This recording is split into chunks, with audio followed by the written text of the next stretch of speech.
Kamu tidak usah datang malam ini, ibuku tidak mau kamu datang, banyak keluarga di sini kamu cuma bikin malu. Itulah pesan yang dikirim suamiku. Tepat di hari acara syukuran apartemen mewah yang baru saja kubayar lunas untuk ibunya. Mereka tidak tahu, senyumanku saat itu adalah awal dari akhir mereka. Karena, sebelum ceritanya dimulai, silahkan tulis di kolom komentar dari daerah mana saja teman-teman yang menonton cerita ini. Jangan lupa like dan subscribe agar channel ini bisa semakin berkembang dan bisa mempersembahkan cerita yang lebih menarik lagi. Linda menghela napas panjang, menatap pantulan dirinya di cermin. Wanita berhijab itu membenahi letak jilbab satin berwarna gading yang dikenakannya. Hijab itu sederhana, namun bahannya berkualitas tinggi, sama seperti gaun terusan berwarna senada yang membungkus tubuhnya. Penampilannya elegan, sopan, namun di mata keluarga suaminya, ia tahu penampilannya tidak akan pernah cukup. Selalu ada saja celah untuk mereka kritik. Terlalu sederhana, terlalu kuno, tidak selevel dengan citra keluarga yang ingin mereka tampilkan. Ironis, mengingat citra keluarga itu dibangun di atas fondasi uang milik Linda. Sebuah fakta yang tidak pernah mereka ketahui, atau mungkin sengaja tidak mau mereka ketahui. Bagi Tony, suaminya, dan Ibu Yati, ibu mertuanya, Linda hanyalah seorang istri pendiam yang beruntung bisa menikah dengan Tony, pria dari keluarga yang, menurut mereka, terpandang. Mereka hanya tahu Linda memiliki usaha sampingan, desain grafis lepas yang tidak seberapa. Kenyataannya, Linda adalah pendiri dan pemilik Tunggal Kencana Digital, sebuah firma konsultasi strategi digital dan manajemen aset tersembunyi yang kliennya adalah perusahaan multinasional dan individu-individu super kaya. Usaha sampingan, itu adalah kedok sempurna. Linda membangunnya dari nol, dengan otaknya, dengan kerja kerasnya yang tidak kenal lelah, jauh sebelum ia mengenal Tony. Ia sengaja memisahkan kehidupan profesionalnya yang gemilang dari kehidupan pribadinya yang rumit. Ia pikir, dengan begitu ia bisa memiliki kedamaian. Ia pikir, Tony menikahinya karena cinta, bukan karena hal lain. Namun, pernikahan selama 5 tahun ini membuktikan hal sebaliknya. Cinta Tony ternyata bersyarat, dan syarat itu adalah kepatuhan buta Linda pada semua keinginan Ibu Yati. Hari ini adalah puncak dari semua pengorbanan yang telah Linda berikan. Hari ini adalah acara syukuran apartemen baru Ibu Yati. Sebuah apartemen mewah di pusat kota, dengan pemandangan cakrawala yang gemilang dan fasilitas bintang 5. Apartemen itu adalah permintaan terbaru Ibu Yati, yang ia sampaikan dengan nada merajuk manja sebulan lalu. Tony, ibu sudah tua. Ibu ingin sekali punya tempat tinggal yang layak, yang bisa ibu banggakan ke teman-teman arisan ibu. Apartemen di Menara Kencana itu bagus sekali. Ya, rengeknya saat makan malam keluarga.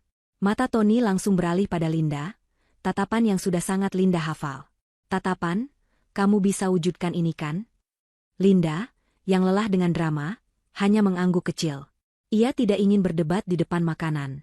Besoknya, Tony langsung bersemangat. Sayang, kamu dengarkan ibu semalam? Kasihan beliau. Selama ini tinggal di rumah lama kita yang sempit. Kalau kita belikan, pasti ibu senang sekali. Itu bakti kita sebagai anak. Linda hanya tersenyum tipis. Rumah lama yang sempit, itu adalah rumah warisan orang tua Tony yang cukup besar, namun memang sudah kusam. Dan, bakti kita, adalah kode untuk uang kamu. Linda tahu betul, Tony tidak punya uang sebanyak itu. Gaji Tony sebagai manajer menengah di sebuah perusahaan BUMN, hanya cukup untuk gaya hidupnya sendiri yang gemplang. Selama ini, semua kebutuhan rumah tangga, cicilan mobil mewah Tony, hingga biaya liburan keluarga mereka, semua ditanggung oleh Linda. Tapi Linda, demi menjaga harga diri suaminya, membiarkan Tony merasa bahwa dialah kepala keluarga yang sukses. Maka, Linda pun mengurus semuanya. Ia menghubungi agen properti, memilih unit terbaik sesuai keinginan Ibu Yati, dan melakukan pembayaran. Bukan cicilan, tapi lunas. Ia mentransfer 9 miliar rupiah dari salah satu rekening pribadinya, seolah itu hanya uang receh.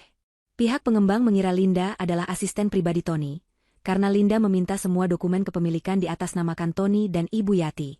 Tony begitu gembira saat Linda menyerahkan kunci dan sertifikat itu padanya. Ini baru istriku. Kamu memang yang terbaik. Sayang, ibu pasti bangga sekali padaku. Serunya, memeluk Linda erat. Bangga padaku, bukan, bangga pada kita. Linda merasakan sedikit perih di ulu hatinya, namun ia menepisnya. Kebahagiaan Tony adalah prioritasnya. Setidaknya, itu yang selalu ia katakan pada dirinya sendiri. Persiapan syukuran pun dimulai. Ibu Yati mengambil alih semuanya. Ia memesan catering termahal, dekorator paling hits, dan mengundang seluruh keluarga besar serta geng sosialitanya. Linda sama sekali tidak dilibatkan. Setiap kali Linda mencoba menawarkan bantuan, Ibu Yati selalu menepisnya. Kamu urus saja kerjaan desain kamu itu. Ini acara besar, biar ibu yang tangani. Nanti kamu salah-salah. Malu ibu, katanya dengan nada meremehkan. Linda hanya bisa mengelus dada. Ia yang membayar lunas apartemen ini, ia yang membayar semua biaya pesta syukuran ini. Karena Ibu Yati membebankan semua tagihan ke kartu kredit tambahan yang Linda berikan pada Tony, namun ia diperlakukan seperti orang luar. Malam ini adalah puncaknya. Linda sudah bersiap sejak 1 jam lalu. Tony juga sudah rapi dengan kemeja batik sutra mahal yang baru dibelinya, tentu saja pakai kartu pemberian Linda. Kamu sudah siap, Lin? Tanya Tony, sambil sibuk menyemprotkan parfum ke pergelangan tangannya. Sudah, Mas, jawab Linda lembut. Tony memandangnya dari atas ke bawah. Ada sedikit kerutan di dahinya. Kamu pakai baju itu? Nggak ada yang lain? Kayak baju mau pengajian. Sederhana sekali. Linda menelan ludah. Gaun yang ia kenakan ini harganya lebih mahal dari gaji Tony sebulan, tapi ia hanya diam. Ini yang paling nyaman, Mas. Ibu Yati, yang sudah menunggu di ruang tamu dengan kebaya barunya yang gemerlapan, ikut menimpali. Sudahlah, Tony, biarkan saja. Mau didandani seperti apa juga ya begitu saja penampilannya. Yang penting nanti di sana dia jangan banyak bicara. Duduk saja di pojokan. Ibu malu kalau teman-teman ibu lihat menantu ibu kampungan. Hati Linda terasa seperti diremas. Kampungan. Kata itu lagi. Ia yang membiayai kemewahan mereka, tapi ia yang disebut kampungan. Tony hanya tertawa kecil. Ah, ibu ini bisa saja. Ya sudah, ayo kita berangkat. Nanti telat. Tamu-tamu sudah datang. Tony dan Ibu Yati berjalan lebih dulu ke pintu. Linda mengambil tas tangannya dan hendak menyusul. Namun, Tony berbalik. Oh, Lin, kamu nanti nyusul saja ya. Aku mau jemput Tante Rini dan keluarganya dulu. Nggak muat kalau kamu ikut sekarang. Kamu kan bisa pesan taksi online nanti, kata Tony santai. Linda tertegun. Menjemput Tante Rini? Kerabat jauh yang rumahnya berlawanan arah? Ini jelas alasan yang dibuat-buat. Tapi, Mas. Tony tidak membiarkannya selesai. Sudahlah, jangan rewel. Cuma telat sedikit nggak apa-apa. Nanti bilang saja macet. Aku berangkat dulu. Assalamualaikum. Tony dan Ibu Yati melenggang pergi, meninggalkan Linda yang termangu sendirian di ruang tamu rumah mereka yang besar dan mewah, yang juga dibeli oleh Linda. Aroma parfum mahal Tony dan Ibu Yati masih tertinggal di udara, terasa begitu menyesakkan. Linda berdiri mematung selama beberapa menit. Suara mesin mobil Tony yang menjauh dari halaman rumah terdengar, seperti lonceng kematian bagi kesabarannya yang telah ia pupuk selama 5 tahun. Ia menatap pintu yang tertutup rapat. Hatinya yang biasanya setenang danau, kini mulai bergolak. Ia merasa bodoh. Bukan, ia bukan bodoh. Ia hanya terlalu cinta. Atau mungkin, ia hanya terlalu lelah untuk melawan. Ia selalu memilih damai, mengalah demi keutuhan rumah tangga. Tapi damai macam apa yang ia dapatkan? Hanya penghinaan yang dibungkus dengan senyum palsu. Ia kembali ke kamarnya, duduk di tepi tempat tidur. Ia belum memesan taksi. Ia masih menunggu. Menunggu permintaan maaf? Menunggu Tony berubah pikiran dan kembali menjemputnya? Entahlah. 1 jam berlalu. Acara syukuran seharusnya sudah dimulai. Linda menatap jam dinding. Pukul 7 malam. Para tamu pasti sudah ramai berkumpul di apartemen mewah itu. Apartemen yang ia bayar lunas. Ironi ini terasa begitu pahit di lidahnya. Ia meraih ponselnya, berniat memesan taksi. Ia akan datang. Ia akan menunjukkan pada mereka bahwa ia tidak bisa disingkirkan begitu saja. Ia adalah istri Tony, ia adalah menantu Ibu Yati. Ia punya hak untuk berada di sana. Tapi saat layar ponselnya menyala, sebuah notifikasi pesan masuk menghentikan gerakannya. Pesan itu dari Mas Tony. Hatinya sedikit menghangat. Mungkin Tony menyadari kesalahannya dan menyuruhnya cepat datang. Dengan tangan sedikit gemetar, Linda membuka pesan itu. Jarinya membeku di atas layar. Kata-kata itu melompat ke matanya, menusuk langsung ke jantungnya. Kamu tidak usah datang malam ini, ibuku tidak mau kamu datang, banyak keluarga di sini kamu cuma bikin malu. Pesan itu singkat, lugas, dan brutal. Tidak ada basa-basi. Tidak ada permintaan maaf. Hanya sebuah perintah telak yang mengukuhkan posisinya. Ia tidak diinginkan. Ia memalukan. Linda membaca pesan itu berulang-ulang. Dadanya terasa sesak, napasnya tercekat. Rasa sakit yang tajam menjalar dari dadanya, bukan hanya sakit hati, tapi rasa sakit fisik yang nyata. Ia yang membelikan apartemen itu. Ia yang membiayai pesta itu. Dan kini, ia dilarang datang karena ia bikin malu. Air mata yang ia kira sudah lama kering, kini mengancam akan tumpah. Tapi Linda menahannya. Ia tidak akan menangis. Tidak untuk mereka. Tidak lagi. Sesuatu di dalam dirinya retak. Sesuatu yang telah lama ia tahan, jaring kesabaran yang telah ia tenun dengan susah payah, kini putus seluruhnya. Rasa sakit itu surut, digantikan oleh sesuatu yang lain.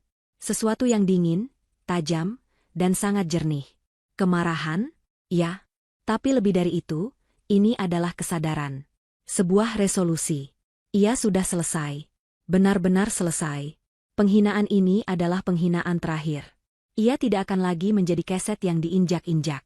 Ia tidak akan lagi menjadi mesin ATM yang bisa mereka kuras sesuka hati. Dengan jari-jari yang kini stabil dan tidak lagi gemetar, Linda mengetik balasan. Singkat saja. Baiklah. Ia mengirim pesan itu. Ia meletakkan ponselnya, berdiri, dan berjalan ke kamar mandi. Ia membasuh wajahnya, menghapus sisa-sisa riasan yang ia pakai untuk pesta yang tidak akan ia datangi. Ia menatap pantulan wajahnya di cermin. Mata itu bukan lagi mata wanita yang pasrah. Ada binar baru di sana. Binar baja. Ia kembali ke kamar, berganti pakaian. Melepas gaun sutra gadingnya, dan mengenakan kaos rumah yang nyaman dan celana panjang. Ia menyeduh teh hangat, membawanya ke ruang kerjanya. Ruang kerja yang sebenarnya, bukan studio desain grafis palsu di lantai bawah. Ini adalah pusat komandonya. Ruangan kedap suara dengan teknologi canggih yang terkunci dengan pemindai retina dan sidik jari. Ia duduk di kursi ergonomisnya. Di hadapannya, 6 monitor menyala, menampilkan data pasar saham global, portofolio aset, dan jalur komunikasi terenkripsi. Linda mengambil napas dalam-dalam, lalu mengembuskannya perlahan. Saatnya bekerja. Panggilan pertama ia lakukan ke manajer bank prioritasnya di Swiss. Selamat malam, Tuan Albert. Ini Linda. Saya harap saya tidak mengganggu. Suaranya tenang dan profesional. Nyonya Linda. Tidak sama sekali. Selalu senang mendengar dari Anda. Apa yang bisa saya bantu di malam yang indah ini? Linda tersenyum tipis. Saya perlu Anda melakukan beberapa hal. Pertama, batalkan semua transfer yang dijadwalkan dari rekening saya untuk pelunasan properti di Menara Kencana atas nama Tony atau Yati. Ya, semua. Saya tahu batas waktunya 30 menit lagi. Tolong pastikan itu gagal. Kedua, blokir permanen semua kartu kredit tambahan yang terhubung ke akun utama saya. Atas nama Tony dan Yati. Segera. Tidak ada jeda. Panggilan kedua ia lakukan ke Tiara, sahabatnya, yang juga merupakan pengacara pribadinya yang sangat brilian. Tiara, kamu di mana? Bagus. Aku butuh kamu siapkan draft. Pertama, gugatan cerai. Masukkan semua alasan. Kekerasan emosional, eksploitasi finansial. Kedua, somasi. Tarik kembali semua aset atas nama Tony yang sumber dananya dari aku. Mobil, rumah ini, dan ya, semua. Kita akan sita semuanya. Aku punya semua buktinya. Linda mendengarkan sejenak celoteh kaget Tiara di seberang sana, lalu menjawab tenang, aku sudah sadar, Ra. Sudah waktunya. Panggilan ketiga adalah ke pihak pengembang apartemen. Ia berbicara sebagai perwakilan Kencana Digital, yang ternyata adalah salah satu investor besar di proyek Menara Kencana tersebut. Saya mendapat laporan ada masalah administrasi pada unit 2501. Tolong bekukan status kepemilikannya. Ada indikasi penipuan. Jangan serahkan kunci atau izinkan acara apapun berlangsung sampai ada pemberitahuan lebih lanjut dari tim legal kami. 30 menit. Tepat 30 menit sejak ia membalas pesan Tony. Linda menutup panggilan terakhirnya. Ia memutar kursinya menghadap jendela besar yang menampilkan taman belakang rumahnya yang asri. Ia menyeruput tehnya. Tenang. Untuk pertama kalinya dalam 5 tahun, ia merasa benar-benar tenang. Ia merasa bebas. Tiba-tiba, ponsel pribadinya, yang ia letakkan di meja samping, bergetar hebat. Lagi dan lagi. Nama, Mas Tony, muncul di layar. Lalu, Ibu Yati. Lalu, Mas Tony, lagi. Mereka bergantian menelepon, panik. Linda menatap layar yang terus menyala itu. Ia membayangkan kekacauan yang sedang terjadi di apartemen mewah itu. Pesta termegah yang berubah jadi bencana. Ia tersenyum. Senyum yang tulus.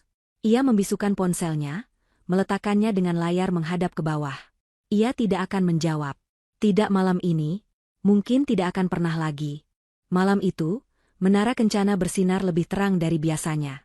Di lantai 25, unit 2501, pesta syukuran Ibu Yati sedang berlangsung dengan gemerlap. Ruangan itu telah disulap menjadi taman bunga surgawi oleh dekorator ternama. Wangi bunga lili dan mawar impor berbaur dengan aroma hidangan mewah yang disajikan di meja-meja prasmanan. Tamu-tamu undangan, yang terdiri dari kerabat jauh, beberapa rekan bisnis Tony yang tidak terlalu penting, dan yang paling utama, geng sosialita Ibu Yati, berkeliling dengan gelas sampanye di tangan, yang tentu saja hanya minuman bersoda yang dihias seolah-olah mahal. Mereka semua mengagumi setiap detail. Ibu Yati adalah bintang malam itu.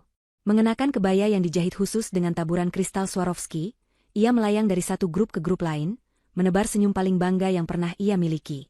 Yati, ampun, apartemen kamu ini luar biasa. Pemandangannya langsung ke jantung kota. Seru seorang temannya yang bergelang emas hingga ke siku. Ibu Yati tertawa kecil, tawa yang sudah ia latih di depan cermin. Ah, biasa saja, Jeng. Ini Tony, anakku, yang memaksa. Katanya, Ibu, sudah saatnya Ibu menikmati hidup di tempat yang layak.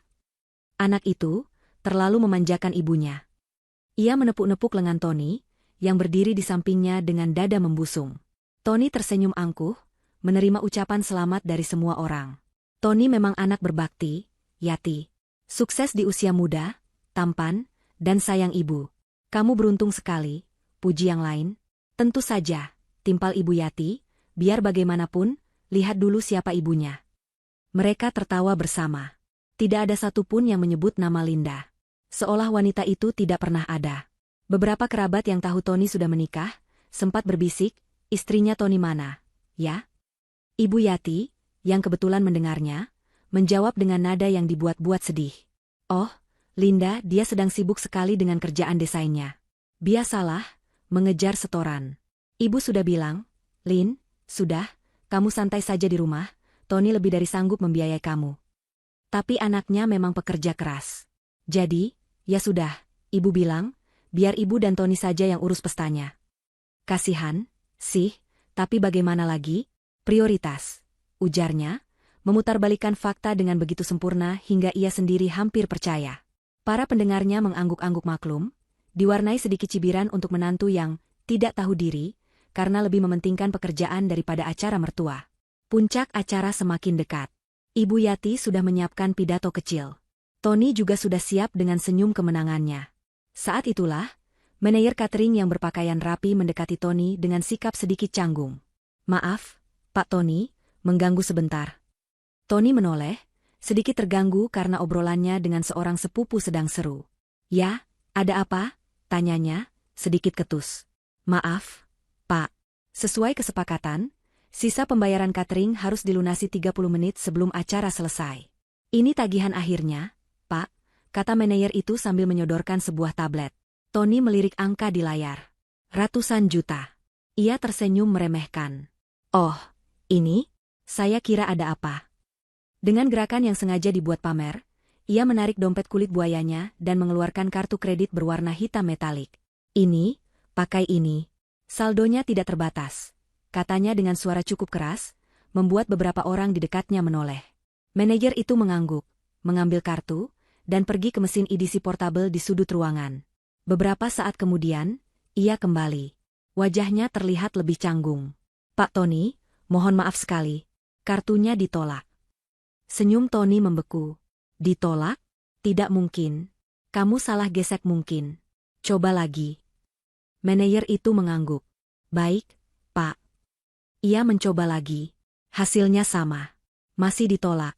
Pak, tulisannya, hubungi penerbit kartu. Wajah Tony mulai memerah. Bisikan-bisikan mulai terdengar. Ada apa itu? Kok ribut-ribut? Tony segera merogoh sakunya lagi. Ah, kartu ini mungkin sedang gangguan. Pakai yang ini saja. Platinum. Ia memberikan kartu lain. Manajer itu mencobanya. Ditolak juga, Pak. Apa? Suara Tony mulai naik.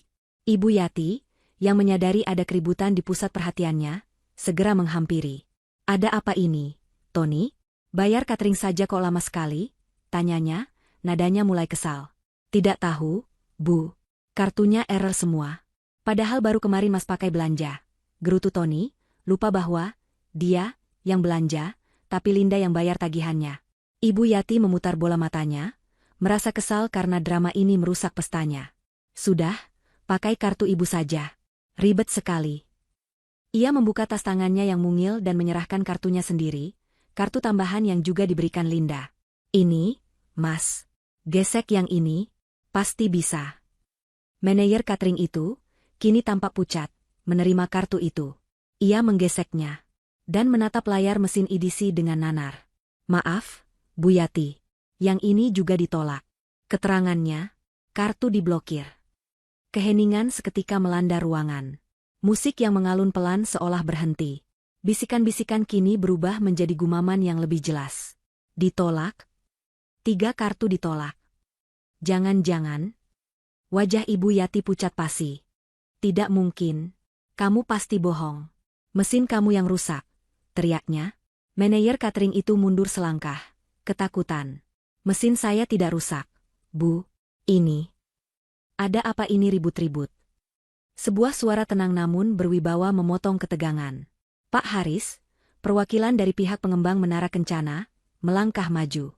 Dia seharusnya yang menyerahkan kunci simbolis kepada Ibu Yati. Tapi wajahnya tidak menunjukkan raut bahagia. Dia terlihat sangat serius dan sedikit pucat. Dia memegang sebuah tablet di tangannya. Selamat malam, bapak-bapak, ibu-ibu. Mohon maaf atas ketidaknyamanannya. Pak Haris berdeham, mencoba menguasai perhatian seluruh ruangan. Saya harus menyampaikan sesuatu yang sangat penting dan mendesak. Ibu Yati dan Tony menatapnya dengan bingung. Ada apa, Pak Haris? Apa ada masalah dengan kunci simbolisnya? Kurang besar, canda Ibu Yati, mencoba mencairkan suasana. Pak Haris tidak tersenyum. Ini terkait unit 2501 ini. Dia menatap lurus ke arah Tony dan Ibu Yati. Kami baru saja, 15 menit yang lalu, mendapat notifikasi resmi dari sistem perbankan kami. Suasana menjadi semakin tegang. Cek pelunasan penuh untuk unit ini telah dibatalkan oleh pihak bank pembayar. Apa? Teriak Tony dan Ibu Yati berbarengan. Tidak mungkin. Itu pasti kesalahan bank, seru Tony. Pak Haris menggelengkan kepalanya. Ini bukan kesalahan, Pak Tony. Perintah pembatalan datang langsung dari pemilik rekening. Dan lebih dari itu, Pak Haris menelan ludah, seolah berita berikutnya jauh lebih buruk. Dana awal, yaitu uang muka yang telah dibayarkan sebelumnya, juga telah ditarik kembali secara hukum oleh pemilik rekening. Ada klausa penarikan yang kami tidak sadari sebelumnya. Ruangan itu kini senyap total. Anda bisa mendengar jarum jatuh. Artinya, lanjut Pak Haris, suaranya berat, status pembayaran untuk unit apartemen ini kembali ke nol. Tidak. Ibu Yati mulai terhuyung. Teman-teman sosialitanya menjauhkan diri, seolah takut tertular sial. Dan, Pak Haris melanjutkan, kami juga menerima panggilan darurat dari tim legal Kencana Digital, salah satu investor terbesar di proyek kami. Mereka memberi notifikasi adanya indikasi aktivitas penipuan dan penyalahgunaan dana terkait transaksi pembelian unit ini. Mereka meminta kami membekukan properti ini. Kencana Digital, bisik Tony pada dirinya sendiri. Nama itu nama, usaha sampingan, Linda. Jantungnya serasa direbut dari dadanya. Dengan sangat menyesal, kata Pak Haris, suaranya kini terdengar final. Acara serah terima kunci tidak bisa dilakukan. Pesta ini harus dihentikan. Karena unit ini secara legal belum menjadi milik siapapun. Kami harus meminta Ibu Yati, Pak Tony, dan semua tamu yang terhormat, untuk segera mengosongkan properti ini. Pihak keamanan kami akan membantu Anda semua menuju lobi. Sekali lagi, mohon maaf atas nama manajemen Menara Kencana. Kekacauan meledak seketika. Pengumuman Pak Haris bagaikan bom yang meledak di tengah pesta. Para tamu tidak lagi berbisik, mereka bicara terang-terangan. Ya ampun, diusir? Jadi apartemennya belum lunas? Katanya Tony yang beli, ternyata? Memalukan sekali. Aku harus pergi dari sini. Geng sosialita Ibu Yati adalah yang pertama berhamburan menuju pintu, wajah mereka ditutup tas-tas mahal mereka, menghindari sorotan kamera ponsel tamu lain yang mulai merekam. Kerabat yang tadinya memuji-muji, kini menyelinap pergi tanpa pamit, wajah mereka penuh rasa malu yang campur aduk dengan kepuasan tersembunyi. Pihak keamanan apartemen, dengan seragam rapi dan wajah tanpa ekspresi, masuk ke dalam unit. Mereka bergerak dengan efisien, mengarahkan para tamu yang tersisa menuju lift. Silakan lewat sini, Bapak, Ibu. Acara telah selesai. Ibu Yati tidak bergerak. Ia ambruk di atas sofa bludru berwarna krem yang ia pilih sendiri. Tubuhnya bergetar hebat. Kebaya mewahnya kini terlihat konyol di tengah suasana bencana ini. Tidak. Ini rumahku. Aku tidak mau pergi. Raungnya, tangisnya meledak tanpa bisa ditahan. Riasan mahalnya luntur, menciptakan jalur-jalur hitam di pipinya. Kalian semua pergi. Ini rumahku. Pak Haris mendekatinya dengan iba. Ibu Yati, mohon pengertiannya. Kami harus mengamankan aset. Tolong jangan mempersulit kami. Tapi Ibu Yati sudah histeris. Ia melempar bantal sofa ke arah petugas keamanan. Pergi. Tony, di sisi lain, membeku. Wajahnya merah pada menahan amarah, takut, dan malu yang tak terkira. Ponselnya ada di tangannya. Ia terus-menerus menekan nomor Linda. Tidak aktif.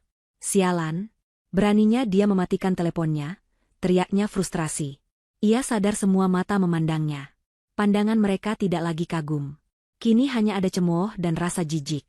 Tony, lakukan sesuatu, nak.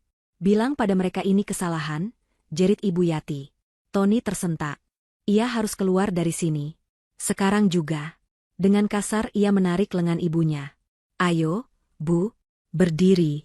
Kita pergi dari sini. Jangan bikin malu lebih banyak lagi. Tarikannya begitu keras hingga Ibu Yati terjerembab dari sofa. Ayo, bentak Tony, sudah tidak peduli sopan santun. Ia memapah paksa ibunya yang masih meraung-raung, menyeretnya keluar dari unit apartemen impiannya. Perjalanan menuju lift terasa seperti perjalanan menuju tiang gantungan. Di lobi, suasana tidak lebih baik.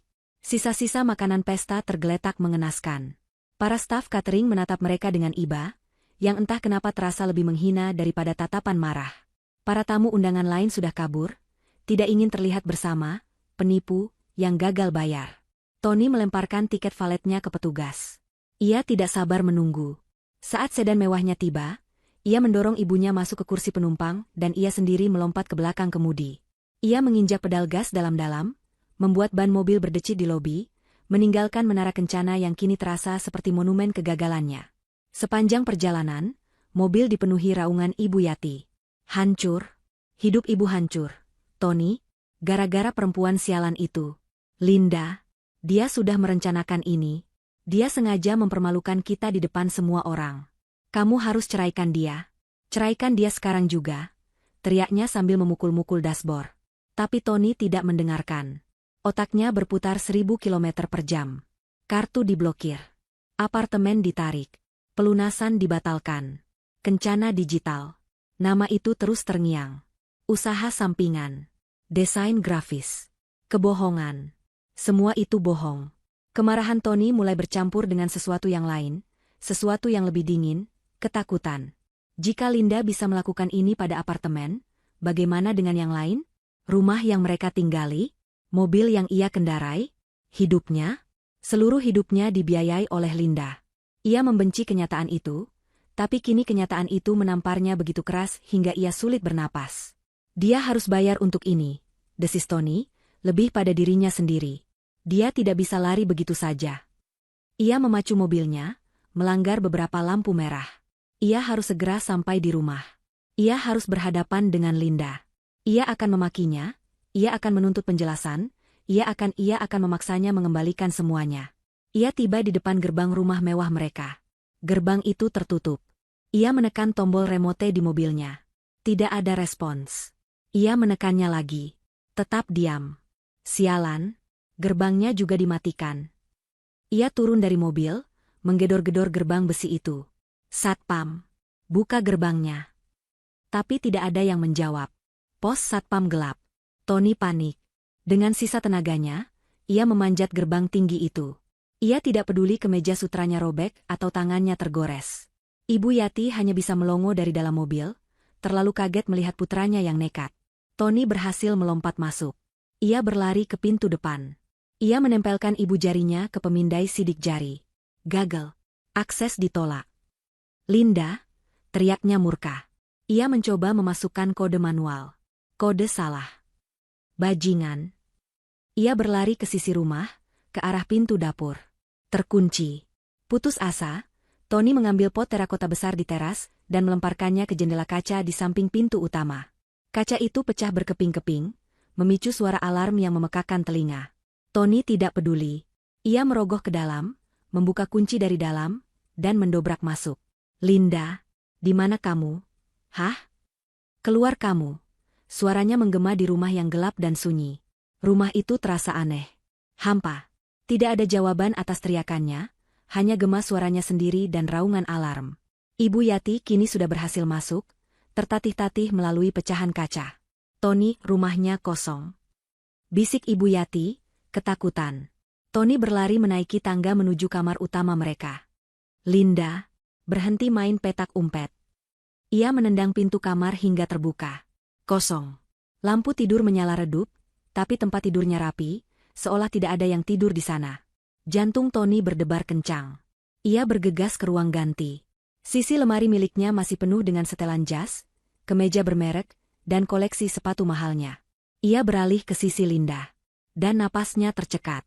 Bersih. Sepenuhnya bersih. Tidak ada satupun gaun, jilbab, tas, atau sepatu. Bahkan gantungan bajunya pun tidak ada. Lemari itu kosong melompong, seolah tidak pernah ada pemiliknya. Dia pergi.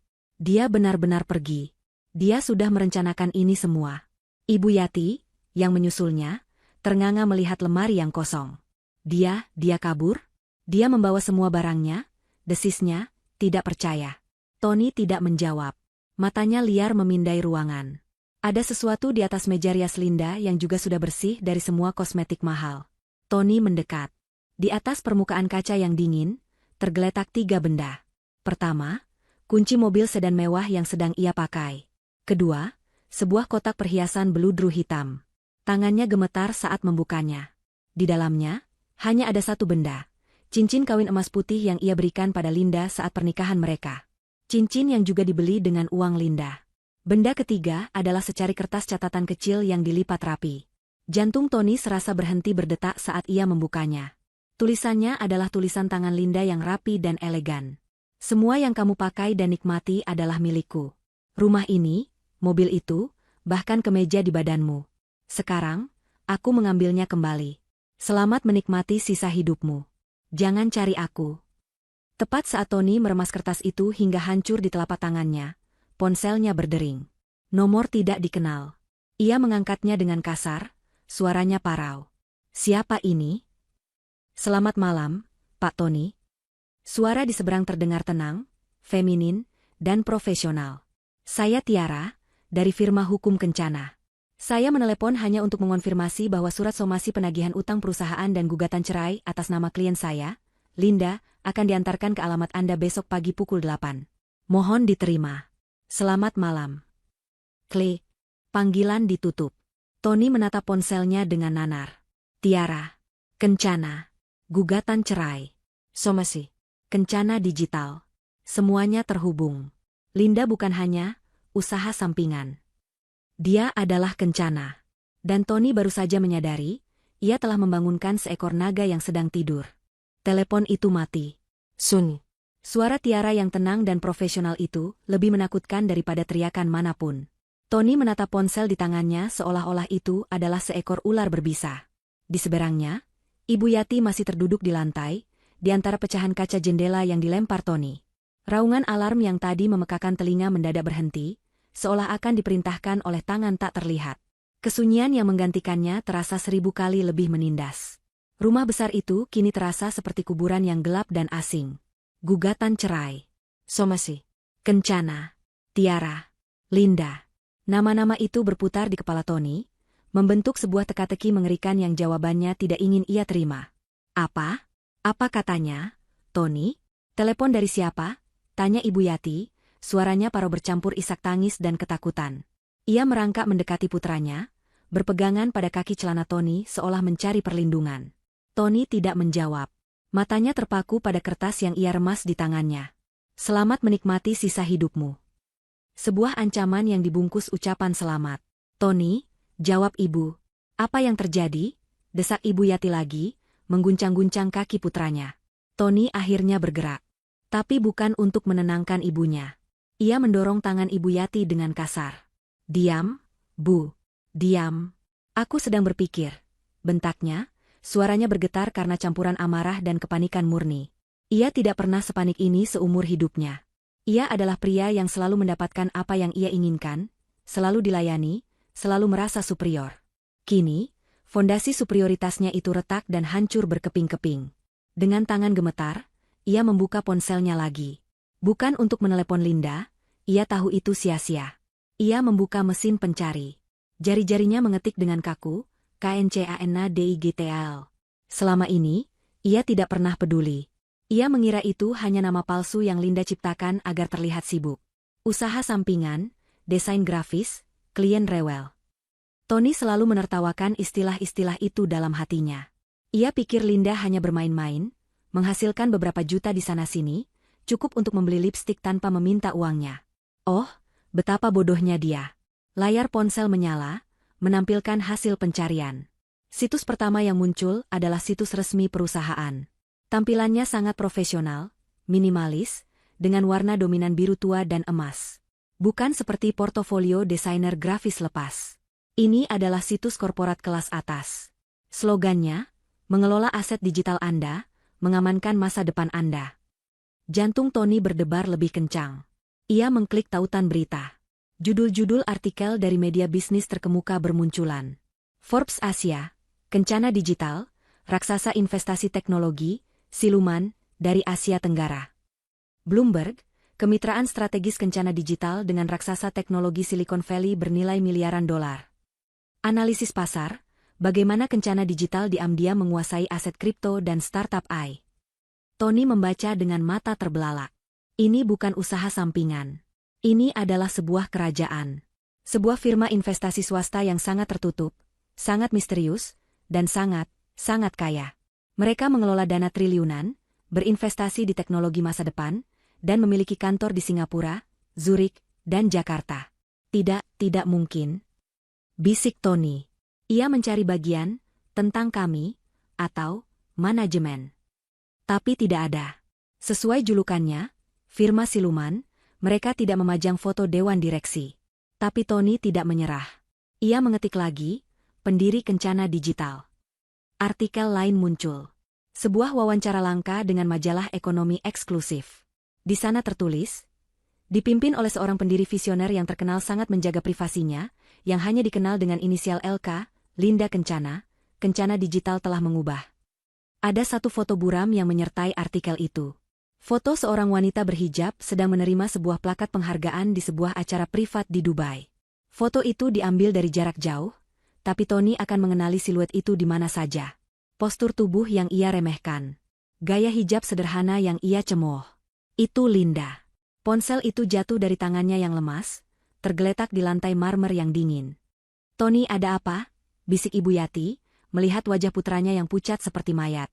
Tony tertawa, tawa yang kering dan mengerikan. Kita sudah selesai, Bu. Kita benar-benar sudah selesai. Apa maksudmu?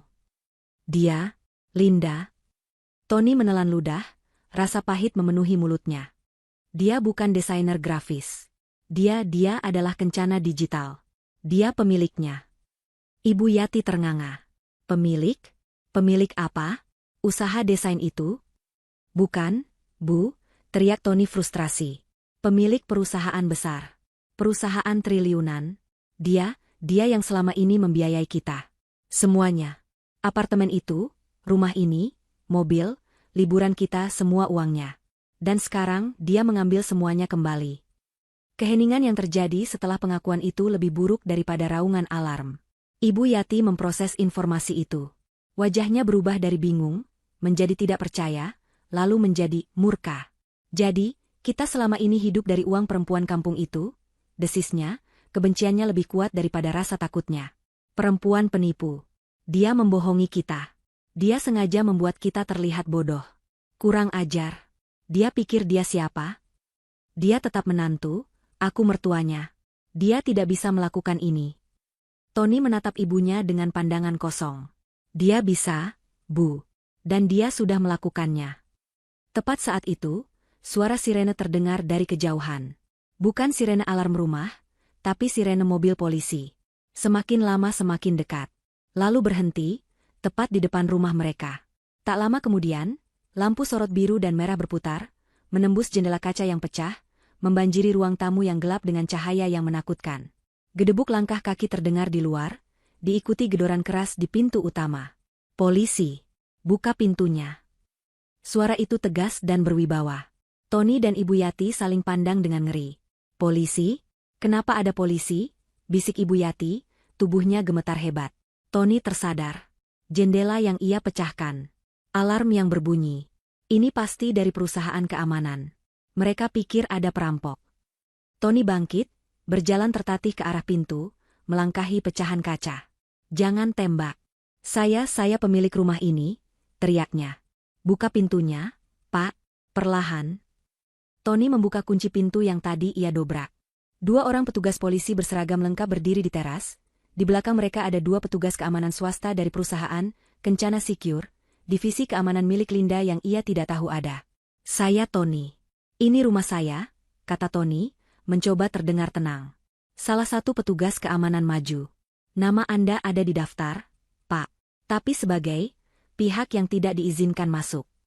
Pemilik properti ini, Nyonya Linda Kencana, telah mendaftarkan Anda dan Ibu Yati sebagai ancaman. Ancaman? Saya suaminya. Mantan suami, Pak. Sepertinya begitu, kata petugas keamanan itu dengan dingin. Kami mendapat laporan adanya pembobolan paksa. Dan kami lihat jendelanya pecah. Itu perusakan properti. Polisi itu melangkah maju. Pak Tony, Anda harus ikut kami ke kantor untuk memberi keterangan. Anda telah masuk tanpa izin dan merusak properti milik orang lain. Ini rumah saya juga. Kami belum resmi bercerai. Bantah Tony, nadanya meninggi. Petugas keamanan itu mengeluarkan sebuah tablet. Menurut data kami, rumah ini 100% atas nama Nyonya Linda Kencana. Dibeli lunas oleh beliau 3 tahun sebelum pernikahan Anda. Anda hanya menumpang di sini, Pak. Dan sekarang, izin menumpang Anda sudah dicabut. Kata-kata itu menghantam Tony lebih keras dari pukulan manapun. Menumpang. Selama ini ia merasa seperti raja di rumah ini, padahal statusnya hanya penumpang. Ibu Yati, yang mendengar percakapan itu, berlari maju. Jangan bawa anak saya. Itu rumah dia. Kami tidak salah. Perempuan itu yang jahat. Dia menjebak kami, teriaknya histeris. Petugas polisi itu menghela napas. Ibu, tenang, Bu. Kami hanya menjalankan tugas. Pak Tony, silakan ikut kami. Saat itulah petugas keamanan yang satu lagi menyerahkan sebuah amplop coklat tebal kepada Tony. Nyonya Linda menitipkan ini untuk Anda. Beliau sudah mengantisipasi Anda akan pulang ke sini. Tony menatap amplop itu dengan nanar. Tangannya gemetar saat menerimanya. Apalagi ini? Surat pengusiran resmi? Di bawah tatapan dingin para petugas dan lampu sirene yang berputar, Tony merobek amplop itu. Isinya bukan hanya 1 lembar. Ada beberapa lembar tagihan. Tagihan untuk perbaikan jendela kaca yang baru saja ia pecahkan, lengkap dengan biaya jasa panggilan darurat. Tagihan untuk biaya patroli, Kencana Secure, malam itu. Dan yang paling menghina, selembar faktur yang dicetak rapi, dengan kop surat Kencana. Ditujukan kepadanya. Keterangannya, biaya sewa properti dan penggunaan fasilitas tanpa izin, untuk tanggal hari ini. Total, 50 juta rupiah. Jatuh tempo, segera. Malam itu berubah dari buruk menjadi mimpi buruk yang tidak ada habisnya. Tony tidak jadi dibawa ke kantor polisi, tapi hanya setelah negosiasi yang alot dan sangat memalukan. Petugas keamanan, Kencana Secure, yang jelas memiliki wewenang lebih besar daripada polisi yang datang, bertindak sebagai mediator. Nyonya Linda tidak ingin memperpanjang urusan pidana perusakan ini. Jika, kata petugas itu, menekankan kata, jika, Bapak dan Ibu Yati bersedia meninggalkan properti ini secara sukarela. Sekarang juga. Pilihan apa yang mereka miliki? Dipaksa keluar atau digelandang ke kantor polisi? Keduanya sama-sama memalukan, tapi yang satu setidaknya tidak melibatkan borgol. Maka, di bawah pengawasan 4 pasang mata yang dingin, Tony dan Ibu Yati diusir dari rumah itu. Benar-benar diusir. Kami tidak boleh ambil baju ganti, tanya Tony, suaranya parau. Petugas keamanan itu menggeleng. Instruksi Nyonya Linda sangat jelas. Semua barang di dalam rumah ini, termasuk pakaian yang Anda beli menggunakan fasilitas dari beliau, adalah aset kencana yang dibekukan. Kalian keluar hanya dengan pakaian yang melekat di badan. Ibu Yati nyaris pingsan mendengarnya. Kebaya mewahnya yang berharga puluhan juta, yang ia banggakan, kini terasa seperti kostum badut yang memalukan. Ia bahkan tidak memakai alas kaki yang nyaman, hanya selepesta berhak tinggi. Mereka digiring keluar gerbang. Gerbang besi itu ditutup di belakang mereka dengan suara dentuman final. Lalu, lampu di seluruh rumah dan taman padam. Gelap total. Meninggalkan mereka berdua di pinggir jalan yang sepi pada pukul 2 dini hari. Tony masih memegang tagihan 50 juta di tangannya yang terkepal. Perempuan iblis. Desis Ibu Yati, tubuhnya gemetar kedinginan. Dia akan membayar untuk ini, Tony. Ibu bersumpah, dia akan. Diam, Bu, potong Tony. Amarahnya sudah lenyap, digantikan ketakutan yang melumpuhkan. Kita harus pergi dari sini. Tapi kemana? Mobil sedan mewah Tony terparkir di garasi, tapi kuncinya sudah tidak berfungsi. Linda pasti sudah menonaktifkannya dari jauh. Tony merogoh ponselnya. Ia mencoba membuka aplikasi ojek online untuk memesan taksi. Tapi saat ia hendak membayar, semua metode pembayaran digital dan kartu kredit yang terhubung ditolak. Transaksi gagal. Tentu saja. Linda sudah memblokir semuanya. Dia tidak bisa memesan apa-apa. Bagaimana ini, Tony? Kita tidak punya uang, bisik Ibu Yati, melihat kepanikan di wajah putranya. Tony memeriksa saku dompetnya. Ia tidak pernah membawa uang tunai. Buat apa? Semua selalu terbayar. Tapi malam ini, ia menemukan beberapa lembar uang 100 ribuan yang kusut. Sisa uang kembalian entah kapan. Hanya cukup untuk membayar taksi konvensional jika ada yang lewat. Mereka berjalan tertatih-tatih ke jalan raya utama, Ibu Yati dengan selepestanya yang menyakitkan, Tony dengan kemeja sutra robeknya. Pemandangan yang menyedihkan. Setelah hampir setengah jam, sebuah taksi tua akhirnya lewat. Mau kemana, Pak? Tanya sopir itu, menatap mereka dengan aneh. Tony terdiam. Kemana? Mereka tidak bisa ke rumah kerabat. Berita tentang pesta yang gagal pasti sudah menyebar. Mereka akan menjadi bahan tertawaan. Hanya ada satu tempat yang tersisa. Tempat yang paling Ibu Yati benci. Jalan Kenari, Pak. Rumah lama ibu saya, desis Tony.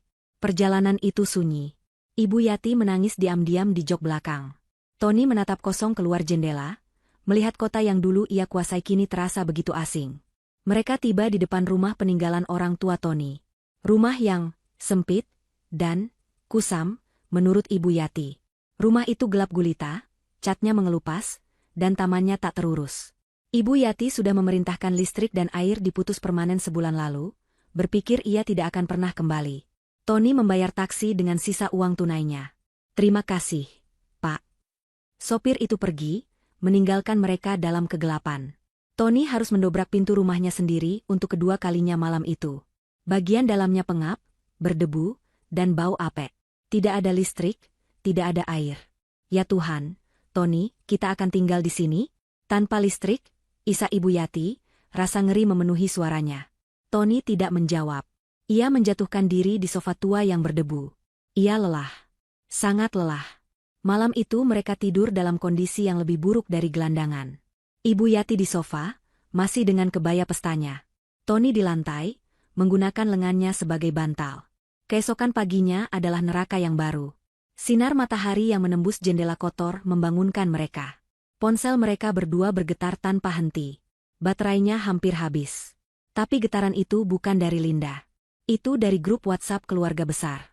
Seseorang yang hadir di pesta semalam telah merekam semuanya. Video Ibu Yati yang diusir dari apartemen sambil berteriak, "Ini rumahku," sudah menjadi viral. Cemoohan, pertanyaan sinis, dan tawa mengejek memenuhi grup itu. Ya ampun, Yati. Kasihan sekali. Makanya jangan sombong. Tony, jadi kamu ditipu istri sendiri? Teman-teman sosialita Ibu Yati tidak hanya diam, mereka aktif menyebarkannya.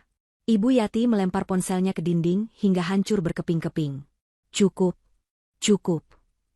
Tony tahu ia harus melakukan sesuatu. Ia harus ke kantor. Setidaknya ia masih punya pekerjaan. Atau begitulah pikirnya. Dengan sisa baterai di ponselnya, ia memesan ojek ke kantornya. Ia harus meminjam uang pada Ibu Yati, yang ternyata masih menyimpan sedikit uang tunai di dompetnya, untuk membayar ojek. Penampilannya kacau. Kemeja robek, rambut acak-acakan. Ia menjadi tontonan di lobi kantor. Rekan-rekan kerjanya berbisik saat ia lewat. Ia tidak peduli. Ia berjalan lurus ke ruangannya. Tapi ia tidak bisa masuk. Kartu aksesnya ditolak. Seorang staf HRD menghampirinya. "Pak Tony, Bapak sudah ditunggu di ruangan Ibu Direktur." Jantung Tony mencelos. Ia mengikuti staf itu ke ruangan Direktur Personalia, seorang wanita yang biasanya selalu ramah padanya. Hari ini, wajah wanita itu dingin seperti es. "Selamat pagi, Tony. Silakan duduk." Tony duduk dengan gelisah.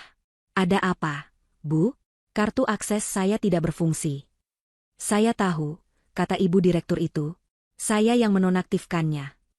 Ia meletakkan beberapa lembar kertas di atas meja. "Tony, kami di Dewan Direksi sudah lama mengamati kinerja kamu. Jujur, sangat tidak memuaskan. Jauh di bawah standar. Tapi, Bu, selama ini, kami mempertahankan kamu karena satu alasan. Perusahaan kita memiliki kemitraan strategis dengan Kencana Digital. Mereka adalah investor penting dan mitra teknologi kita. Dan mereka secara spesifik mensponsori posisimu di sini." Tenggorokan Tony terasa kering. "Sponsor?" "Ya. Kami pikir kamu punya koneksi keluarga dengan pemilik Kencana. Tapi kami tidak tahu bahwa kamu menikah dengan pemiliknya." Ibu Direktur itu menghela napas. "Pagi ini, pukul 7, kami menerima email resmi dari Kencana Digital. Mereka menarik semua investasi mereka. Membatalkan semua kemitraan. Efektif segera. Alasannya, pelanggaran etika dan kepercayaan yang serius, yang melibatkan salah satu karyawan kami." Ibu Direktur itu menatap Tony tepat di mata. "Karyawan itu adalah kamu, Tony?" "Tidak. Itu urusan pribadi. Tidak ada hubungannya dengan pekerjaan," bantah Tony, panik. "Linda tidak bisa melakukan itu." "Dia bisa, dan dia sudah. Kepergian Kencana Digital adalah kerugian besar bagi kami. Dan kami tidak punya alasan lagi untuk mempertahankan seseorang yang menjadi penyebab kerugian itu." Ia mendorong tumpukan kertas itu ke arah Tony. "Ini surat pemberhentianmu. Pesangonmu, ya. Setelah dihitung, ternyata kamu punya banyak utang pinjaman koperasi karyawan yang belum dibayar. Jadi, tidak ada pesangon. Efektif hari ini, kamu bukan lagi karyawan kami. Silakan serahkan semua aset perusahaan dan tinggalkan gedung ini." Tony terduduk lemas. Dipecat. Dalam satu malam, ia kehilangan apartemen, rumah, mobil, istri, dan sekarang pekerjaan. Ia keluar dari gedung kantornya dengan langkah gontai. Ia bahkan tidak punya uang untuk pulang ke rumah berdebu itu. Saat ia berdiri bingung di lobi, seorang kurir bermotor menghampirinya. "Bapak Tony?" "Ya," jawab Tony lemah.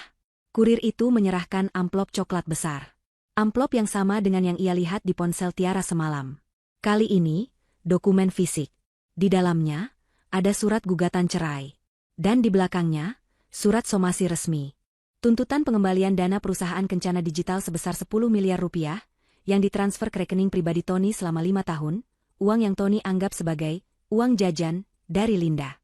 Lengkap dengan bukti transfer, tanggal, dan tanda tangan Tony pada beberapa dokumen, investasi, palsu yang pernah ia tanda tangani tanpa membaca. Di bagian bawah surat itu tertulis jelas, "Jika dana tidak dikembalikan dalam 3x24 jam, kami akan melanjutkan proses ini ke ranah pidana penggelapan." 10 miliar. Penjara. Tony terduduk di trotoar depan kantornya, di bawah terik matahari. Ia benar-benar telah sampai di titik terendah. 24 jam terasa seperti setahun di neraka. Rumah tua di Jalan Kenari itu menjadi penjara mereka yang sesungguhnya. Gelap, pengap, dan sunyi.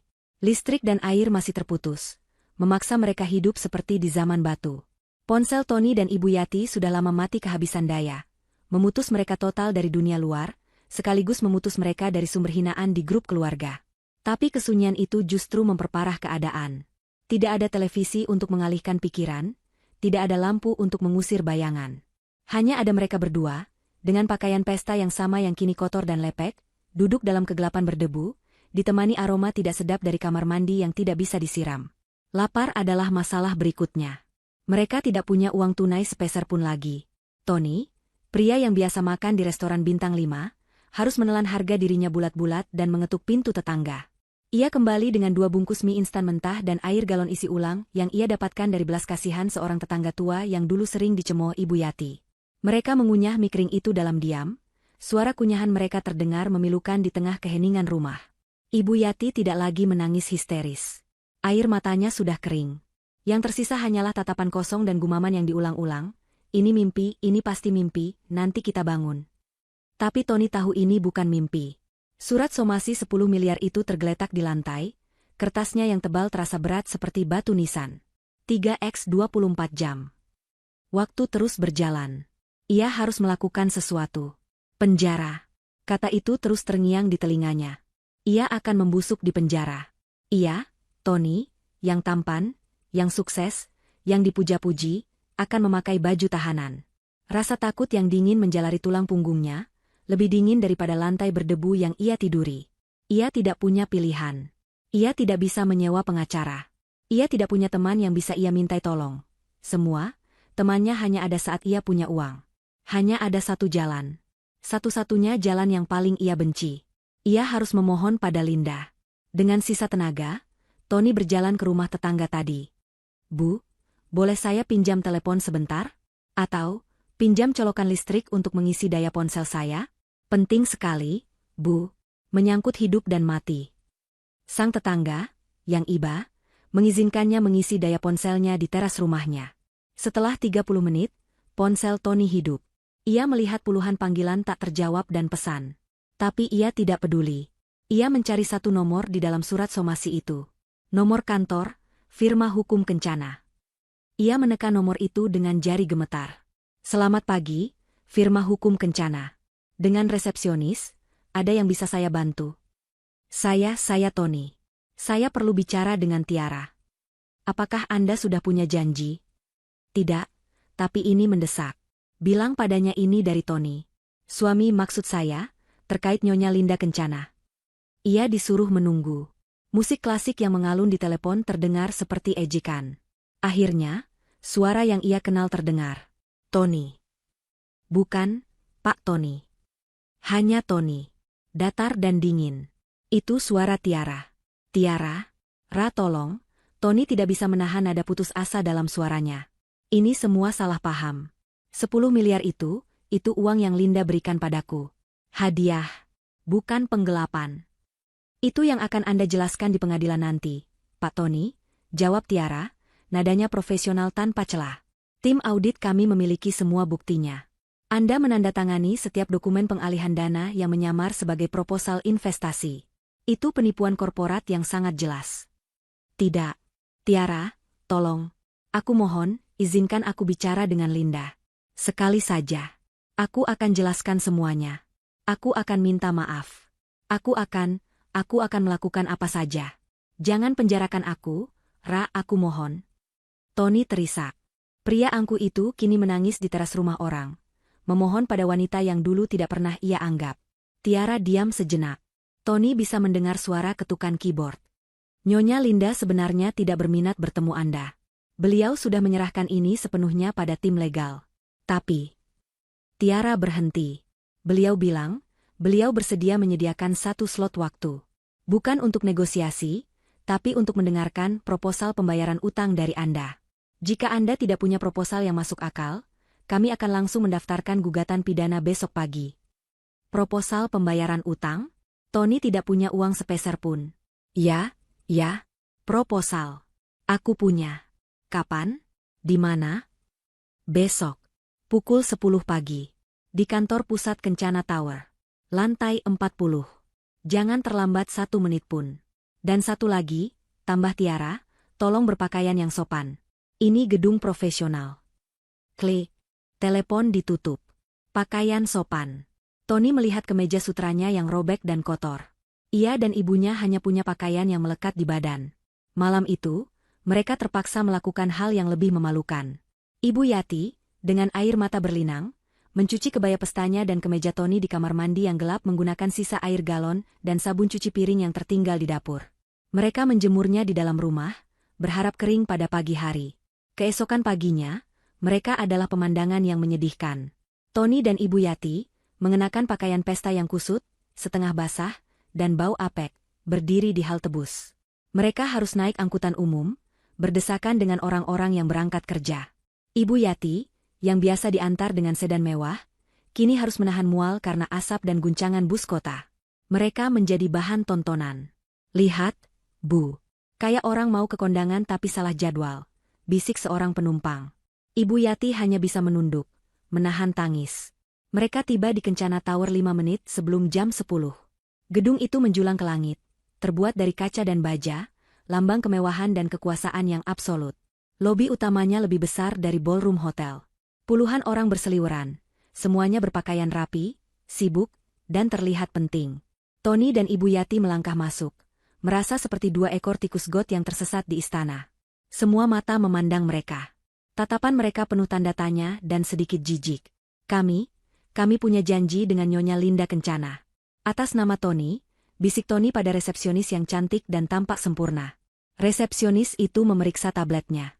Wajahnya tetap ramah, namun matanya dingin. "Ah, ya, Bapak Tony dan Ibu Yati. Sudah ditunggu. Silakan ke lift prioritas di sebelah sana. Lantai 40. Perjalanan di lift kaca itu terasa seperti siksaan. Semakin tinggi mereka naik, semakin kecil dunia di bawah sana, dan semakin besar rasa takut mereka. Pintu lift terbuka di sebuah lantai yang hening dan mewah. Lantai itu adalah satu kantor raksasa milik Linda. Tiara sudah menunggu di depan lift. Ia tidak sendiri. Di belakangnya berdiri dua orang satpam berbadan tegap dengan seragam, Kencana Secure. "Tepat waktu. Silakan," kata Tiara, tidak tersenyum. Ia memandu mereka melewati area kerja terbuka yang sibuk namun senyap, di mana puluhan karyawan terbaik bekerja. Mereka akhirnya tiba di depan dua pintu kayu raksasa. Tiara membukanya. Itu adalah ruang rapat dewan.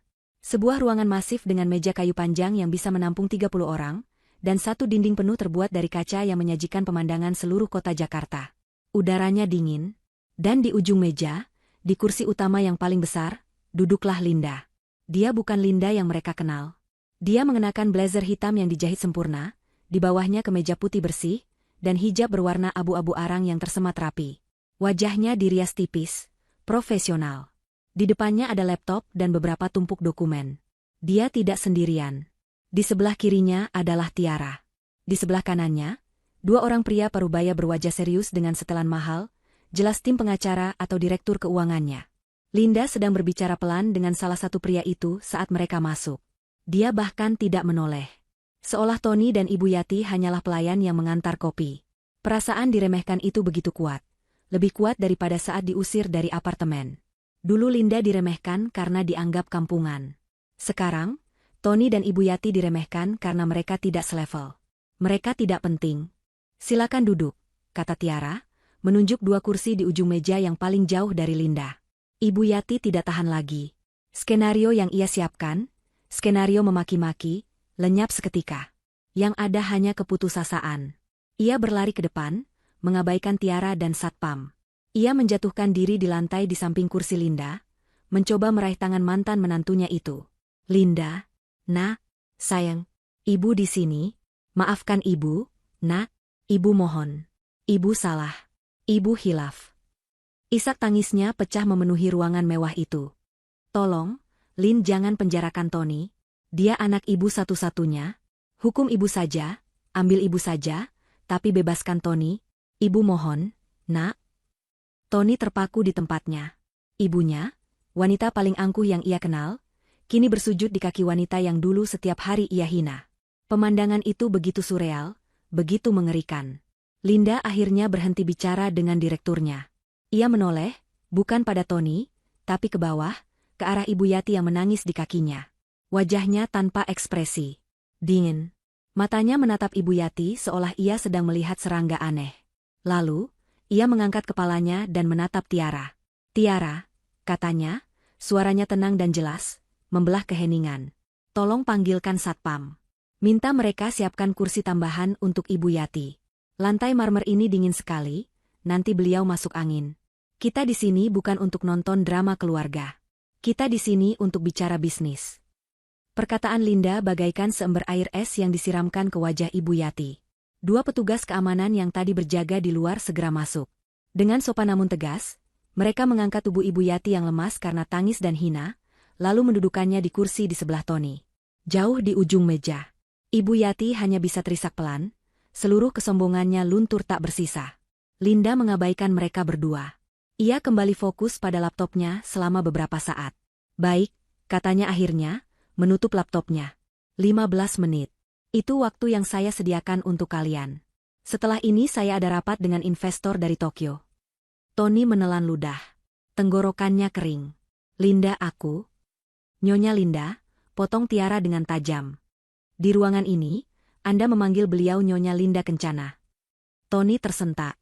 Nyonya Linda saya tidak tahu harus mulai dari mana. Ini salah paham. Saya tidak pernah bermaksud menggelapkan uang perusahaan. Saya pikir itu, uang kamu. Linda mengangkat tangannya. Tanda berhenti. Tony langsung diam. Saya tidak tertarik dengan apa yang Anda pikirkan, Tony, kata Linda. Suaranya adalah suara yang sama yang dulu membisikkan kata cinta padanya, tapi kini suara itu hampa dari segala emosi. Saya hanya tertarik pada fakta. Dan faktanya, ia mengangguk pada Tiara. Tiara berdiri. Ia menyalakan layar besar di dinding. Muncul sebuah diagram yang rumit. Faktanya adalah, selama 5 tahun 2 bulan, terjadi pengalihan dana tidak sah dari rekening operasional Kencana Digital ke 5 rekening pribadi atas nama Anda, Pak Tony. Tiara menekan tombol, menampilkan rincian transfer. Tanggal, jam, jumlah. Anda menyebutnya, uang jajan. Kami menyebutnya penggelapan dana. Anda menyebutnya, hadiah. Kami menyebutnya pencucian uang. Tiara menampilkan dokumen lain. Anda menandatangani ini. Proposal investasi fiktif yang disiapkan oleh manajer keuangan Anda saat itu, yang sudah kami pecat dan sedang kami proses hukum, yang mengizinkan transfer ini. Tanda tangan Anda ada di sini. Di bawah hukum, Anda adalah pelaku utamanya. Wajah Tony pucat pasi. Ia ingat menandatangani tumpukan kertas itu. Ia selalu melakukannya sambil lalu, menganggapnya formalitas dari usaha sampingan Linda. Ia tidak pernah membacanya. Total kerugian perusahaan, lanjut Tiara, adalah 10.420 juta rupiah. Kami menuntut pengembalian penuh. Tapi kami tidak punya. Teriak Tony, suaranya pecah. Kamu tahu kami tidak punya apa-apa lagi. Kamu sudah mengambil semuanya. Pekerjaanku hilang. Rumah. Mobil. Bagaimana bisa kami bayar? Pekerjaan Anda hilang karena kinerja Anda buruk, Tony, sahut Linda tenang, matanya menatap Tony, benar-benar menatapnya untuk pertama kali. Saya hanya berhenti membayar perusahaan Anda agar mempertahankan Anda. Rumah dan mobil itu milik saya. Saya tidak mengambilnya, saya hanya mengambil kembali apa yang memang milik saya. Linda mencondongkan tubuhnya sedikit ke depan. Saya tahu Anda tidak punya uang. Saya tidak bodoh. Karena itulah saya memanggil Anda. Saya tidak suka ada piutang macet di pembukuan saya. Anda adalah piutang macet. Jadi, kamu mau membebaskan kami? Tanya Ibu Yati penuh harap. Matanya yang bengkak menyala. Linda tertawa kecil. Tawa yang dingin, tanpa humor. Membebaskan? Tentu saja tidak. Utang adalah utang. Tapi, karena saya sedang baik hati, dan jujur saja, saya tidak ingin nama Kencana diseret-seret dalam berita tentang mantan suami saya yang dipenjara karena mencuri. Katanya, mencuri, ia ucapkan dengan penekanan tajam, saya akan berikan Anda 2 pilihan. Anggap ini sebagai paket restrukturisasi utang. Ia memberi isyarat lagi pada Tiara. Tiara meletakkan 2 map tebal berwarna merah dan biru di atas meja. Silakan diperhatikan baik-baik, kata Tiara. Opsi A, map merah. Opsi A, kami melanjutkan gugatan pidana dan perdata ini. Kami yakin 100% akan menang. Anda, Pak Tony, akan divonis bersalah atas penggelapan dan pencucian uang. Perkiraan tim legal kami, minimal 15 tahun penjara. Ibu Yati menjerit pelan. Dan tentu saja, utang 10 miliar itu tidak hilang. Kami akan menyita paksa satu-satunya aset yang tersisa atas nama keluarga Anda, yaitu rumah warisan di Jalan Kenari. Rumah itu tidak seharga 10 miliar, bantah Tony. Tentu saja tidak, sahut Tiara. Nilainya hanya sekitar 800 juta. Itu akan kami hitung sebagai cicilan pertama. Sisanya, 9,2 miliar, akan tetap menjadi utang Anda seumur hidup. Saat Anda keluar dari penjara, Anda akan menjadi pria tua, mantan narapidana, dan bangkrut. Kami akan tetap menagihnya. Wajah Tony dan Ibu Yati sudah seperti kertas putih. Itu opsi A, kata Tiara. Sekarang, opsi B map biru. Ia mendorong map biru itu ke tengah meja. Linda yang kembali bicara. Opsi B adalah kesepakatan di luar pengadilan. Saya akan menangguhkan tuntutan pidana. Saya ulangi, menangguhkan, bukan membatalkan. Dengan syarat. Tony mendengarkan dengan napas tertahan. Syarat pertama, rumah di Jalan Kenari tetap disita. Saya akan mengambil alih kepemilikannya sebagai pembayaran utang Anda, Ibu Yati, yang selama ini menumpang hidup mewah dari uang perusahaan saya. Anggap itu biaya sewa Anda selama 5 tahun. Ibu Yati ingin protes, tapi tatapan Linda membuatnya bungkam. Syarat kedua, lanjut Linda, matanya kini terkunci pada Tony. Anda, Tony, akan menandatangani kontrak kerja dengan Kencana Group. Tentu saja, bukan di kantor ini. Kantor ini untuk orang-orang dengan otak dan integritas. Hinaan itu begitu telak. Salah satu anak perusahaan kami, Kencana Logistik, baru saja membuka lokasi tambang nikel baru di Halmahera. Mereka sangat kekurangan tenaga kerja administrasi gudang dan pengawas lapangan. Tony ternganga. Tambang? Di Halmahera? Tepat, kata Linda. Pekerjaan kasar, 12 jam sehari, 6 hari seminggu. Anda akan tinggal di mes karyawan. Sangat sederhana, saya jamin. Dan gajinya? Bisik Tony. Gaji UMR setempat, jawab Linda. Tapi tentu saja Anda tidak akan menerimanya. 80% dari gaji Anda akan otomatis dipotong untuk membayar utang 10 miliar Anda. Saya baik hati, jadi saya berikan bunga 0%. Dengan perhitungan tim keuangan saya, utang Anda akan lunas dalam waktu 35 tahun. 35 tahun. Waktu yang dibutuhkan Tony untuk melunasi utangnya sama dengan usianya saat ini. Itu adalah vonis seumur hidup. Kamu iblis, desis Tony. Kamu iblis berhijab. Saya adalah wanita bisnis yang sedang menyelesaikan masalah piutang, balas Linda dingin. Dan ada klausul kecil. Kontrak ini mengikat. Jika Anda mencoba lari, jika Anda mangkir kerja 1 hari saja tanpa alasan medis yang sah, jika Anda melanggar 1 poin saja dalam kontrak, maka opsi A penjara akan otomatis berlaku. Kami akan langsung menelepon polisi dan menyeret Anda. Jadi, pilihannya ada di tangan Anda, Tony. Linda berdiri, merapikan blazernya. Rapat 15 menitnya sudah selesai. Penjara yang pasti, atau kerja paksa di tambang? Pikirkan baik-baik. Tiara akan menunggu jawaban Anda. Tidak. Kamu tidak bisa lakukan ini. Kamu menghancurkan hidup anakku. Jerit Ibu Yati, kini bangkit berdiri. Dia suamimu. Dia mantan suamiku, ralat Linda. Dan dia seorang kriminal. Saya memberinya kesempatan untuk tidak menjadi narapidana. Itu lebih dari yang pantas dia dapatkan. Linda berjalan menuju pintu, tidak menoleh ke belakang. Di pintu, ia berhenti sejenak. Oh, iya, katanya. Ibu Yati, karena rumah Jalan Kenari akan disita besok pagi untuk direnovasi, Anda harus mencari tempat tinggal baru. Mungkin kerabat Anda yang kemarin Anda undang ke pesta itu ada yang mau menampung Anda. Tony menatap 2 map di atas meja. Merah atau biru. Penjara atau Halmahera. Keduanya adalah neraka. Ibunya masih menjerit-jerit menyalahkan Linda. Tapi Tony tahu, permainannya sudah selesai. Linda sudah menang telak. Dengan tangan yang lebih berat dari timah, gemetar hebat hingga ia nyaris tak bisa memegang pulpen, Tony menarik map biru ke hadapannya. Saya tanda tangan. Linda, yang masih di ambang pintu, mendengar itu. Sebuah senyum tipis, senyum pertama hari itu, tersungging di bibirnya. Tiara, urus sisanya. Pastikan dia tidak salah membubuhkan tanda tangan. Dan selamat datang di Kencana Group, Pak Tony. Prosesnya berjalan secepat kilat. Begitu Tony menandatangani kontrak kerja paksa di atas materai, ia bahkan tidak diizinkan kembali ke rumah Jalan Kenari. 2 petugas keamanan, Kencana Secure, yang tadi berjaga di ruang rapat langsung mengawalnya. Semua barang Anda sudah kami siapkan, kata salah satu dari mereka. Barang apa? Aku tidak punya apa-apa lagi, desis Tony. Petugas itu tidak menjawab. Mereka mengantarnya ke lift service, turun ke lantai basement 3. Di sana, di sudut parkir yang remang-remang, ia melihat ibunya, Ibu Yati, sedang menangis sesenggukan. Di samping Ibu Yati, tergeletak 2 buah tas koper lusuh berbahan kain. Tony mengenali koper-koper itu, koper lama yang mereka gunakan untuk menyimpan barang-barang rongsokan di gudang rumah Jalan Kenari. Petugas keamanan itu menyerahkan sebuah kantong plastik bening kepada Tony. Di dalamnya ada beberapa helai pakaian kerja, seragam kofral biru tua bertuliskan, Kencana Logistik, sepatu bot pengaman berujung baja, dan kaos dalam murah. Ada juga sebuah tas ransel sederhana. Ini perlengkapan Anda. Tiket pesawat Anda ke Halmahera berangkat dalam 3 jam.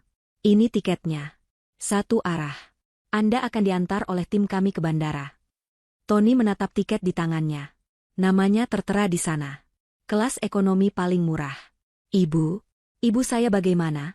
Tanya Tony. Untuk pertama kalinya dalam hidupnya, ia merasakan kecemasan yang nyata akan nasib ibunya. Petugas itu menunjuk ke arah Ibu Yati. Nyonya Linda masih berbaik hati.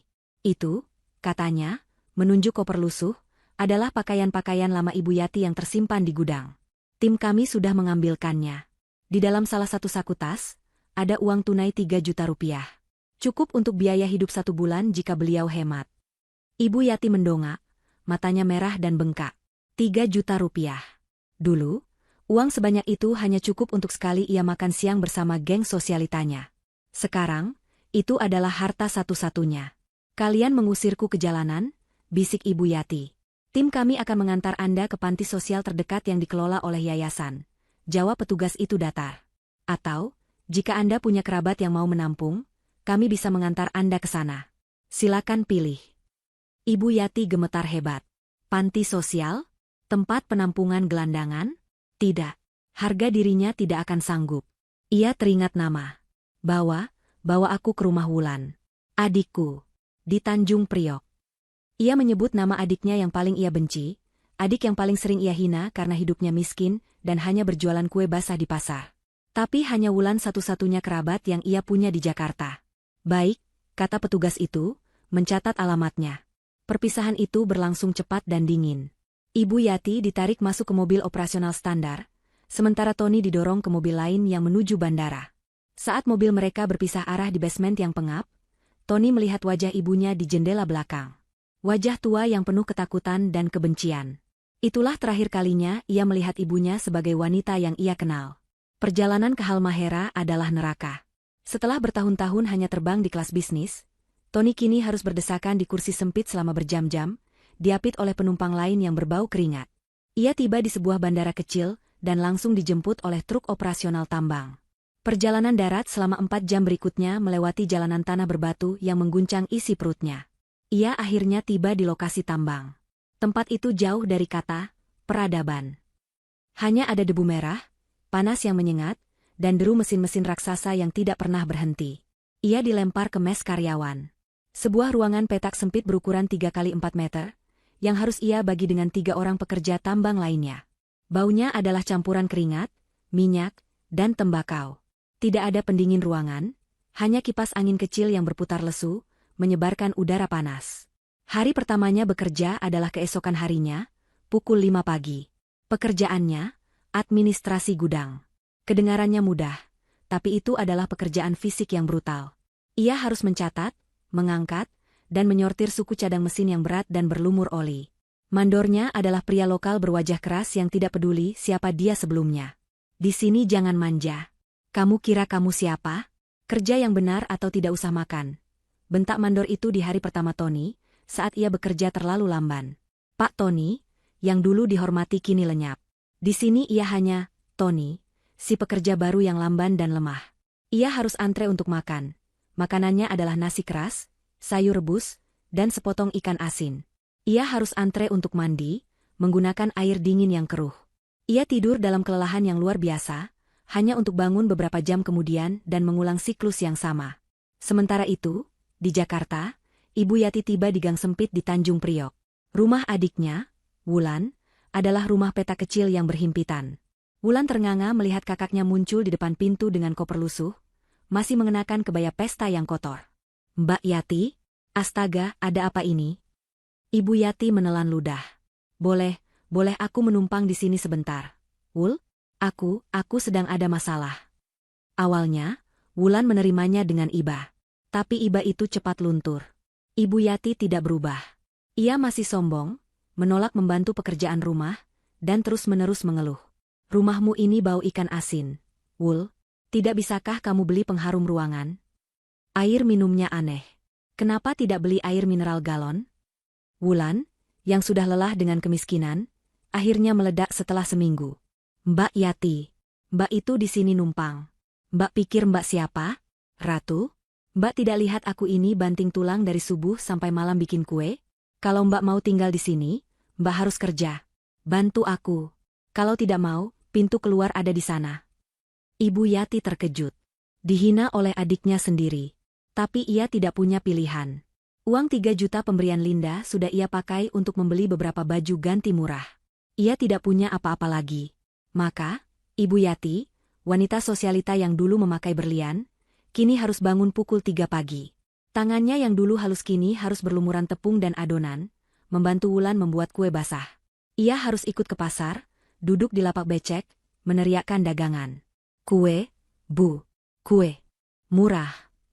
Setiap hari adalah penghinaan. Kerabat lain yang mendengar kabarnya, bukannya membantu, malah menjadikannya bahan gosip. Karma itu nyata, ya.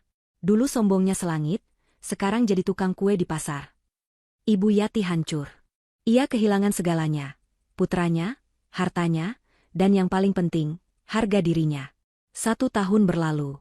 Waktu adalah penggiling yang kejam, yang mengubah segalanya. Di sudut terpencil Halmahera, Tony bukan lagi pria tampan yang ia kenal. Ia kurus, kulitnya hitam legam terbakar matahari. Tangannya kapalan dan penuh bekas luka.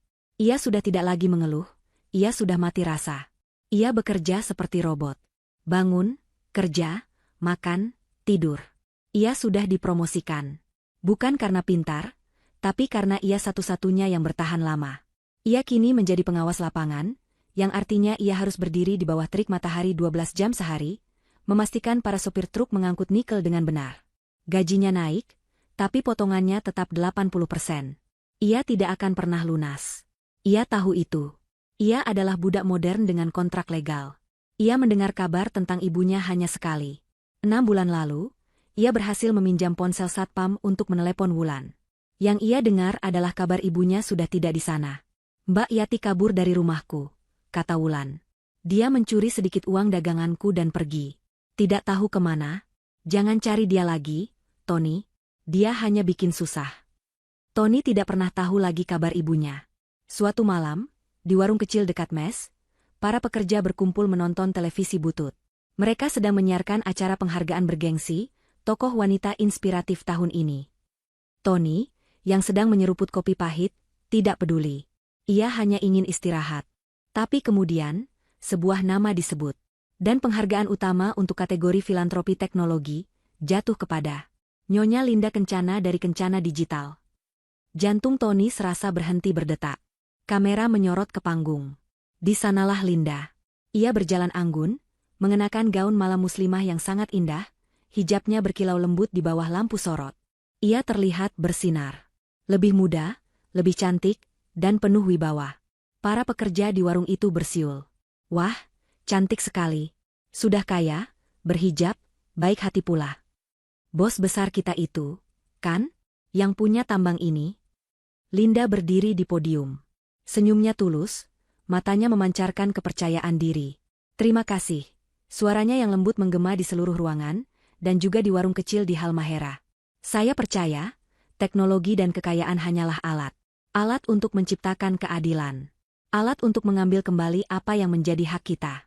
Dan alat untuk membangun masa depan di mana tidak ada lagi wanita yang diremehkan, diinjak-injak, atau dianggap memalukan. Ia mengumumkan peluncuran yayasan beasiswa barunya, yang didedikasikan untuk membantu perempuan korban kekerasan domestik dan eksploitasi finansial untuk bangkit dan mandiri. Untuk semua perempuan di luar sana yang merasa terjebak. Lanjutnya, matanya menatap lurus ke kamera, kalian tidak sendirian. Kalian kuat. Ambil kembali kekuatan kalian. Ini saatnya matahari terbit. Tepuk tangan di televisi riuh rendah. Di warung, Tony hanya bisa menatap layar. Ia melihat wanita yang ia sebut kampungan. Wanita yang ia larang datang ke pesta karena bikin malu. Kini wanita itu dipuja oleh jutaan orang. Sementara ia membusuk di tempat terkutuk ini. Ia adalah contoh nyata dari apa yang Linda katakan. Seseorang yang diremehkan, dan kini mengambil kembali kekuatannya. Bukan Linda yang mengambil kekuatannya. Tony menghabiskan kopinya. Pahit. Sepahit penyesalannya yang tak berujung. Ia berdiri, berjalan keluar dari warung, kembali ke mesnya yang pengap. Ia masih harus bekerja 34 tahun lagi. Cerita ditutup dengan 2 adegan kontras yang tajam. Adegan pertama adalah pemandangan dari tempat sampah di belakang sebuah pasar di Jakarta. Seorang wanita tua, berpakaian compang-camping, rambutnya kotor dan gimbal, sedang mengais-ngais sisa makanan. Ia bertengkar dengan beberapa pemulung lain, memperebutkan sekantong nasi basi. Wanita itu adalah Ibu Yati. Ia kini menjadi gelandangan, kehilangan akal sehatnya, hanya menggumamkan nama putranya dan kata, "Apartemenku," berulang-ulang. Karma telah mengambil segalanya darinya, termasuk kewarasannya. Ia telah menjadi apa yang paling ia takuti, miskin, kotor, dan dilupakan. Adegan kedua, dan adegan terakhir. Jauh dari pasar yang becek dan tambang yang berdebu. Di sebuah penthouse baru yang lebih megah, dengan pemandangan laut yang berkilauan. Linda sedang berdiri di balkon, tidak lagi sendirian. Di sampingnya berdiri Tiara, sahabat sekaligus mitra terpercayanya. Mereka berdua tertawa, memegang gelas berisi jus buah segar. "Laporan dari Halmahera masuk," kata Tiara, senyumnya jahil. "Target produksi tercapai. Karyawan teladan kita, Pak Tony, bekerja sangat keras." Linda tersenyum tipis. Bukan senyum sinis, tapi senyum lega. "Bagus. Pastikan semua hak pekerja di sana terpenuhi. Saya tidak ingin menjadi seperti orang yang saya benci." Ponsel Linda berdering. "Itu dari tim Tokyo. Rapat kita." Tiara mengangguk. "Siap, bos." Linda menarik napas dalam-dalam, menghirup udara laut yang segar dan bersih. Ia telah membersihkan hidupnya dari racun. Ia bebas, ia kuat, dan ia bahagia. Ia berbalik dari pemandangan, melangkah kembali ke dalam ruangannya yang terang benderang. "Ayo, Tiara. Masih banyak yang harus kita bangun." Ia melangkah maju, menuju masa depannya yang cerah, meninggalkan bayang-bayang masa lalu dalam kegelapan yang mereka ciptakan sendiri. Akhir yang sangat memuaskan.